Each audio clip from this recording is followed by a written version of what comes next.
first of all, do we just kind of, where did it come from, right? Where did it start? And Rasheed, this would hit home with you. Like, if you think about Chris Webber, I remember when Chris Webber went pro, one of the first things when they put a mic in front of his face, he said, my jersey number is in the bookstore at the University of Michigan.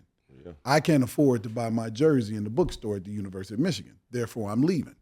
That's been a debate that we were having at ABCD camp for 1,000 years, right? Yeah. We talking about it all the time.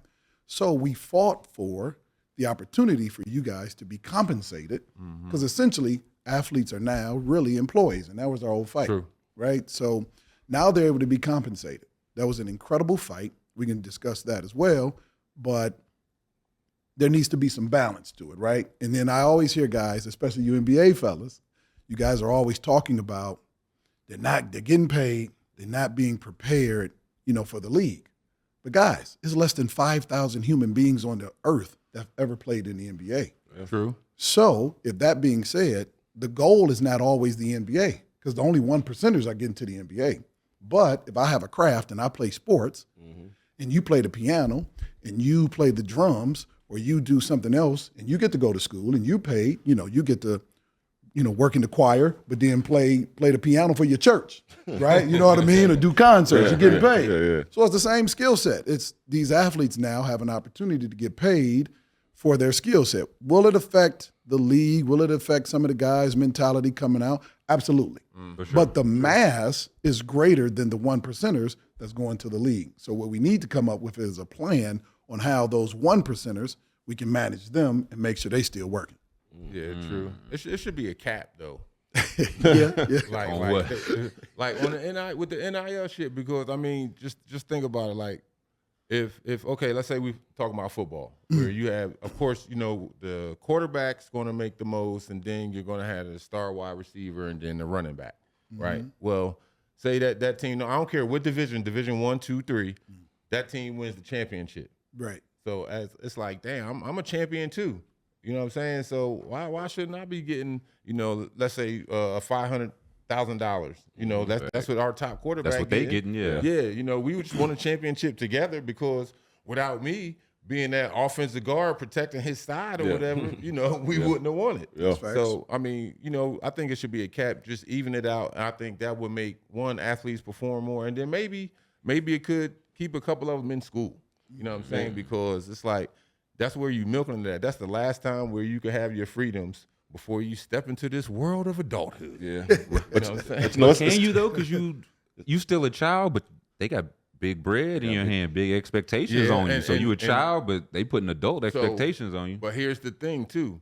These schools, y'all got to come up with some type of program to help these kids with this. Because here's the thing.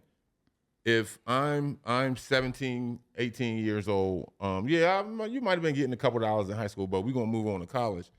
And now you're getting 6 figures, close to 7 figures. Yo, I don't know what the hell to do. I don't know, growing up, for me personally, I didn't know. I had the wrong idea about taxes. Yeah. You know what I'm saying? I didn't know this. I didn't know that. I didn't know what HOAs was. Right. I didn't know what the mortgage and all that was, because as a young kid, I didn't have to worry about it. Right. That was on my mom, my dad, aunties, grandma, whoever.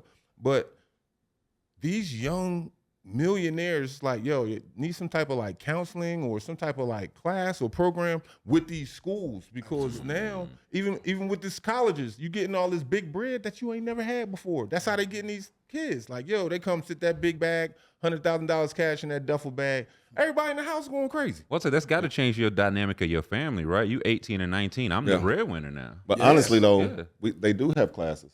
You do have classes with the kids. But, you got to understand, you got to have a mature mind to be able to really go in there and listen to what they're saying. It's almost like when you go to these, they give you another speech and you just kind of, you're listening, but your mind ain't mature enough to really compute what they're talking about. Right. And that's what it is. And these kids, like with this NIL, and this is the craziest thing, and the word you forgot to say is learn how to pay taxes. Like, you give them all the bread, and they got to pay their own taxes.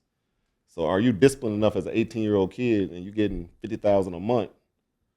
Are you trying to, are you really coming off 20, 25 of it and sending it to them? Like, are you going to consistently, taxes, but you got to have the right people in your place. But the schools, you know, in the balance is crazy because some schools have way more NIL than others. Exactly. So it's so tough to really, you know what I mean? Like you might have a school that got a $6 million budget in your conference, and then we got $1 million. You know what I mean? And that's all you got to do to really try to piece it out to 6 and 7 or 8 different people, and it's just a crazy vibe, man. But I think most schools who have NIL in place, they have classes for them kids to really get some type of knowledge about what everything that's going on and how to keep this money or whatever. But it's really up to the kid's mind. Yeah, to really take advantage of it. Mm. Yeah. Chris, what do you make of this? They call you the Godfather in NIL. So what? You done seen it evolve over the years. So what do you make of this? I just think that. First of all, it's America, so we always want open market and everything, right? You guys fought for free agency. You guys wanted the numbers to go up. You fought for that. You got it, right? You got a 50-50 split. So we want open market. So it's hard for me to put necessarily a cap. But they could have some ranges, right? First team this, you got to get, same way in the league. If you make this accolade, this accomplishment, you can, get this award, then you can go to tier. They just need some tiers. Like tier 1, tier 2, tier 3, tier 4, right? That's what I think. The other thing, when we started the fight for NIL, and that was Sonny Vaccaro really is the one that did the big push, used Ed O'Bannon. Ed O'Bannon became the box checker, right? We were filing suits all the time, right, but we didn't have anybody that checked all the boxes, and Ed checked all the boxes, won a national championship, played in the Final Four, went to a blue blood, had a decent NBA career, because that's what they would always use to fight. Guy. Yeah, right? So he checked all the boxes. And so when NIL came, everybody was unprepared for it. So it was just like, it's open, free for all. Right. So obviously it needs to be organized, maybe some tiers, maybe, like a cap or something like that. But I was just thinking about what you were saying, Bonzi. Like, I didn't realize every school had the classes, or maybe the NCAA is the one that produced it. Yeah, what if some of that was mandatory? What if there was some structure put in place that not just you have the classes, you have to mandatory sign up with a certified tax or accountant or something, financial advisor. Or you don't get your bread. Or you don't get your bread.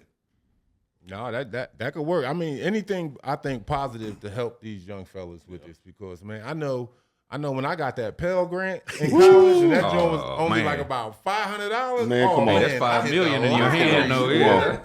I hit the lottery, man. I'm going to the liquor store and paying the little cable and phone bill. Pay it up for a few months. Get the new Jabodes. Going to the you got the Jabodes. Going to the market. Hey, man, what? It was like the lottery when you got that Pell Grant. Now it's like that every month, though. You're saying they're getting 20, 30, 40, 50 grand a month. How do you get better, I guess? You know what I'm saying? Like, if I just know, no matter what happens, I can just go to a different school. And if this don't work, I just go to a different school again. But the trick bag of it, though, is it's a handshake deal. Right. So that's a whole. You know what I mean? So we can spend an hour talking about that. That's another thing. I could. I ain't gonna get it. That's a whole nother thing. Yeah. Chris, elaborate on it. If Bonzi won't, somebody elaborate the bottom line is it's a handshake. Right, it's two separate entities. Right. Yeah. You're doing your NIL deal with a group over here. Yeah. I guess we won't name them, give them a name, right? They're over here. Yeah. They're not technically associated with the university.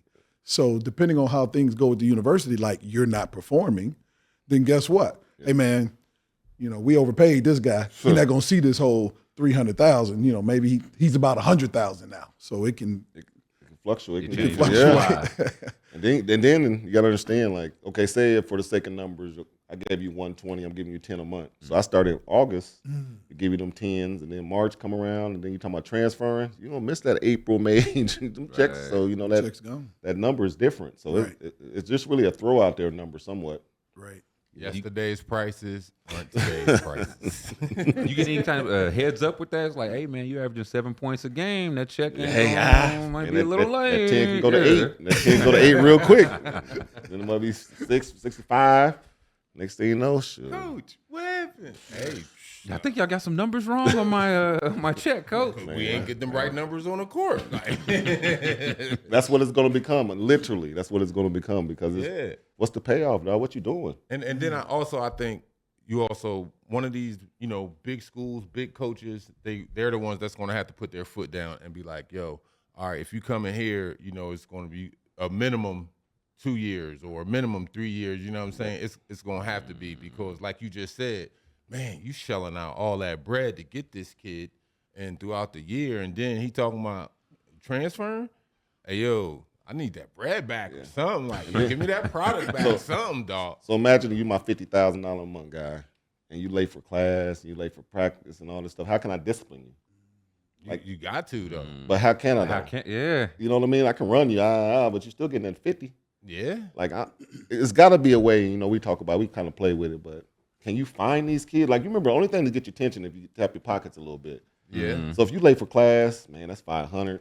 Yeah, fine. You know what I'm saying? So it's got to come down to that. It's going to have to, because I've been trying to explain to our kids, like, bro, this is your job now. This is not innocent no more. This is literally your job now. And you got to handle it as such. You're a pro. You're professional now. You know, you got to handle it as such. You got to have that mindset, just from top to bottom. And I try to tell them that every single day. Communication is everything. I'm not going to beg you to go to class. I'm not doing all that. You know, maybe you should tap their pockets a little bit. So just imagine if you got fined $1,000 or whatever for missing a class. You're going to have your, I got to make this class, bro. I can't. Yeah, man. You know what I mean? But if you just got to run 5 suicides for, you know what I'm saying? Like, That ain't gonna cut. They ain't gonna cut. They ain't tripping. You know what I mean? Because they still getting that full 50. Like, the money's still coming. It's just crazy, man. But like you said, they got to figure out a way to regulate it. It's not gonna be a popular opinion on whatever they come up with. For sure. But they got to do something, because this stuff is getting crazy and outrageous. Yeah.